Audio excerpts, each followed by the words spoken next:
وہ غیر مادی ہو سکتا ہے، غیر مقامی ہو سکتا ہے، نان لوکل، نان فزیکل ہو سکتا ہے، مگر کوئی ہونا ضرور چاہیے، کوئی ریئل، کوئی شعور ضرور ہونا چاہیے جس میں خواب واقع ہو رہا ہے، ورنہ تو خواب بھی ناممکن ہے۔ اب سوال یہ ہے کہ یہ جس سے ہم ریئل کہہ رہے ہیں، یا جسے شعور یا اویئرنیس یا روح یا بینگ یا ہستی یا آتما یا پرماتما یا سول یا اسپیس کہہ رہے ہیں، یہ وہ ہے کہ جو مادی کھیل کو، ہمارے جسم کو تخلیق کر رہا ہے، یا شعور ہے جو جسم کے اس خواب کا خالق ہے۔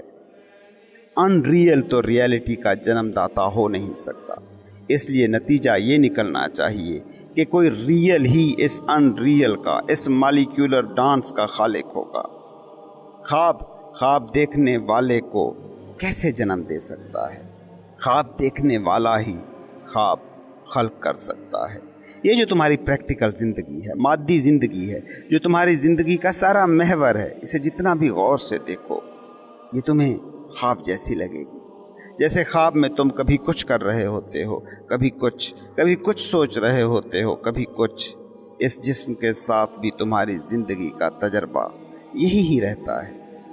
بچپن میں کچھ کر رہے تھے، جوانی میں کچھ کر رہے ہوتے ہو، بڑھاپے میں کچھ اور کر رہے ہوتے ہو، کبھی کچھ سوچ رہے ہوتے ہو، کبھی کچھ سوچ رہے ہوتے ہو۔ وہ لوگ کہ جو کسی حادثے، کسی سانحے، کسی بیماری کی وجہ سے موت کی دہلیز چھو کر واپس آتے ہیں، جنہیں ہم نیئر ڈیتھ ایکسپیرینسز کہتے ہیں، ان کا نفسیاتی تجزیہ کرنے کے بعد ایک چیز جو ان سب میں کامن ملی، وہ پتہ ہے کیا تھی؟ وہ یہ تھی کہ ان کے اندر سے موت کا ڈر نکل گیا تھا۔ موت اگر کوئی حقیقت ہوتی تو اصولاً اس ڈر کو بڑھنا چاہیے تھا، مگر یہاں الٹا ہی ہو رہا ہے۔ اس کا مطلب یہی ہو سکتا ہے کہ موت حقیقت نہیں ہے۔ خواب دیکھنے والا جتنا بھی گھناؤنا خواب دیکھ رہا ہو، ڈر سے چاہے اس کی سانسیں رک رہی ہوں، لیکن جو ہی اس کی آنکھ کھلتی ہے اس کا سارا ڈر ختم ہو جاتا ہے۔ کیوں؟ کیونکہ خواب ان ریئل ہے، اور یہ بات ہمارا انٹلیکچوئل مائنڈ جانتا ہے۔ موت بھی ویسی ہی ان ریئل ہے، بس اس فرق کے ساتھ کہ ہمارا انٹلیکچوئل مائنڈ اسے جانتا نہیں ہے۔ کبھی غور کریں نا اس حقیقت پر، جنہیں نیئر ڈیتھ ایکسپیرینس ہوا، موت کی قربت کا تجربہ ہوا، کیوں وہ موت کے خوف سے آزاد ہو گئے ہیں؟ اب ایک تیسرا اینگل لیتے ہیں اور اس حقیقت کو سمجھنے کی کوشش کرتے ہیں۔ جسے تم موت نام دیتے ہو، سب جانتے ہیں کہ ایک نہ ایک دن وہ مرنے والے ہیں، مگر جب تک شخصی طور پر وہ موت کے روبرو نہیں ہوتے، تب تک موت ان کا بس ایک ذہنی تصور ہی ہے، ایک مینٹل کنسیپٹ۔ جب تم شدید بیمار ہوتے ہو، یا جب آپ یا کوئی آپ کا قریبی کسی مہلک حادثے کا شکار ہوتا ہے، یا جب کوئی بہت ہی پیارا مرتا ہے، اس وقت موت کی جو آگہی آپ کو ہوتی ہے، وہ دوسرے کی موت کی نہیں ہوتی، بلکہ اس کی موت آپ کی اپنی فنا کی شکل میں آپ کی زندگی میں داخل ہوتی ہے۔ زیادہ تر لوگ اس آگہی سے مارے خوف کے بھاگتے ہیں، لیکن اگر آپ بھاگیں نہ اور اس حقیقت کو فیس کریں کہ باڈی زوال فطرت ہے اور کسی بھی لمحے یہ تحلیل ہو جائے گی، مٹ جائے گی، تو اس سے ایک درجے میں ڈس آئیڈینٹیفیکیشن کا عمل شروع ہو جاتا ہے، چاہے ہلکا سا صحیح۔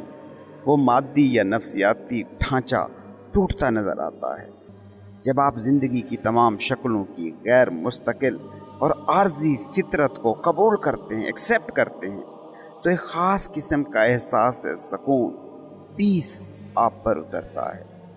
موت کا سامنا کرنے کے ذریعے آپ کا شعور کسی حد تک فارم اور جسم کے ساتھ آئیڈینٹیفیکیشن سے آزاد ہو جاتا ہے۔ یہی وجہ ہے کہ صوفی اپنے مریدوں کو قبرستانوں میں مراقبہ کراتے تھے، خود بھی مردہ جسموں کے درمیان قبرستانوں میں میڈیٹیشن کرتے تھے۔ جدید کلچر، خاص طور پر مغربی کلچر میں موت کے خلاف انکار کا، ڈینائل کا رویہ ہے، حتیٰ کہ بہت بوڑھے لوگ بھی موت کے بارے میں بولنا یا سوچنا نہیں چاہتے، اور وہ مردوں کو چھپا کر رکھتے ہیں۔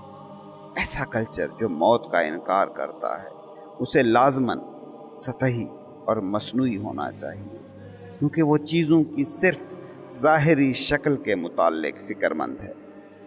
جب موت کا انکار کیا جاتا ہے تو یاد رکھیں تب زندگی اپنی ساری گہرائیاں کھو دیتی ہے۔ پھر یہ امکان کہ نام اور شکل کے علاوہ بھی ہم کچھ ہیں، ماورائے مادی زندگی بھی ہم کچھ ہیں، یہ امکان فنا ہو جاتا ہے، کیونکہ موت ہی تو وہ راستہ ہے جو ہمارے لیے اس سمت کو کھول سکتا تھا۔ ہم جب اس سے ڈر گئے، فرار پانے لگے، اس کا انکار کرنے لگے، تو یہ ڈائمنشن کیسے ہم پر کھل سکتی؟